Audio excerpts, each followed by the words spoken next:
नमस्कार दोस्तों, आप सभी को नवरात्रि के दूसरे दिन की हार्दिक शुभकामनाएं। आज मैं आप सभी के समक्ष नवरात्रि के दूसरे दिन माँ ब्रह्मचारिणी की कथा प्रस्तुत करने जा रही हूँ। तो चलिए कहानी शुरू करने से पहले माँ का जोर से जयकारा लगाया जाए। जय माता दी, सारे बोलो जय माता दी। 9 दिन के पावन त्योहारों में देवी भगवती के 9 रूपों की पूजा की जाती है। नवरात्रि के दूसरे दिन माँ ब्रह्मचारिणी देवी की पूजा की जाती है। ये देवी दुर्गा के 9 अवतारों में से एक है। ब्रह्मचारिणी अवतार में माँ दुर्गा तपस्या करती हैं। ब्रह्मचारिणी नाम 2 शब्दों से मिलकर बना है, ब्रह्मा और चारिणी। ब्रह्मा का अर्थ है तप अथवा तपस्या और चारिणी का अर्थ है उत्साह से भरी हुई नारी या देवी। शास्त्रों में ब्रह्मचारिणी का अर्थ तप की चारिणी यानी तप का आचरण करने वाली बताया गया है। देवी दुर्गा का ये रूप पूर्ण ज्योतिर्मय और अत्यंत भव्य है। ब्रह्मचारिणी देवी के दाएं हाथ में जाप माला और उन्होंने बाएं हाथ में कमंडल धारण किया हुआ है। माँ का ये रूप अपने भक्तों और सिद्धों को फल प्रदान करने वाला है।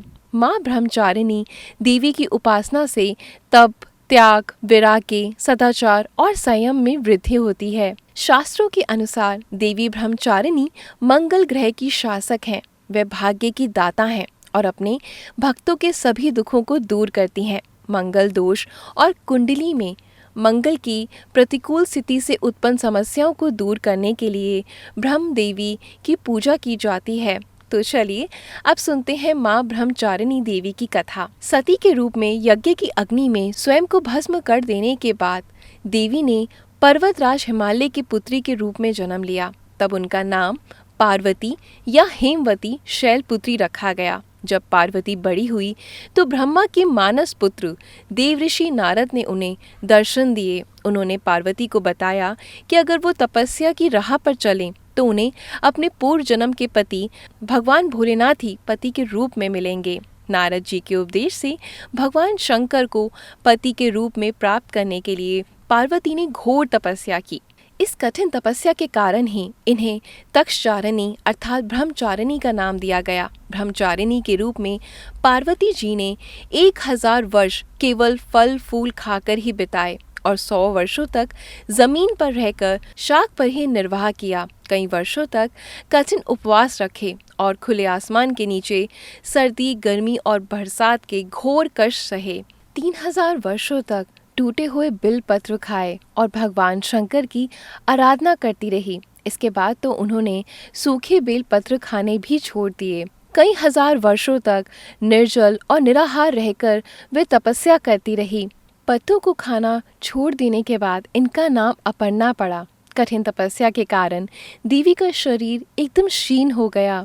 देवता, ऋषि, सिद्ध, गण, मुनि आदि सभी ने ब्रह्मचारिणी की तपस्या को अभूतपूर्व पुण्य कृत्य बताया। उन्होंने देवी की सराहना करते हुए कहा कि देवी, आज तक किसी ने इस तरह की कठोर तपस्या नहीं करी। ये सब तुम्ही से संभव हो पाया है। तुम्हारी मनोकामना अवश्य ही पूर्ण होगी और भगवान शिव जी तुम्हें पति के रूप में प्राप्त होंगे। अब तुम तपस्या छोड़कर घर लौट जाओ।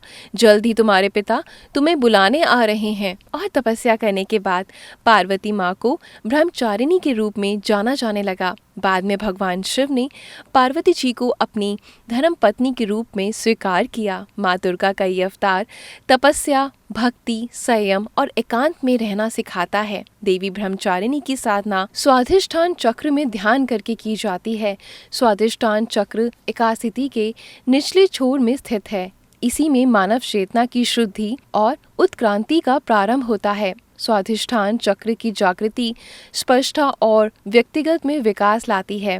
देवी के ब्रह्मचारिणी रूप से हमें शिक्षा मिलती है कि प्रतिकूल परिस्थितियों का सामना करते हुए भी हमें अपने कर्तव्यों को नहीं छोड़ना चाहिए। देवी के भक्त पुण्य, शांति, समृद्धि, सुख और बड़प्पन के लिए माँ चारिणी की पूजा करते हैं और देवी की कृपा से समस्त सिद्धियों को प्राप्त करते हैं। ये कथा सुनने वालों का भला हो और सुनाने वालों का भी। तो दोस्तों, यहाँ पर ये वीडियो समाप्त होता है। अगर आपको ये मेरी कथा अच्छी लगी हो, वीडियो पसंद आई हो, तो वीडियो को जमकर शेयर ज़रूर करिएगा, लाइक करिएगा और आखिर में दोबारा से जयकारा लगाते हैं माता रानी का, जय माता दी। चलिए मिलते हैं कल, अभी मुझे जाने की इजाज़त दें। मैं आपसे मिलती हूँ नवरात्र के पावन अवसर के तीसरे दिन। धन्यवाद।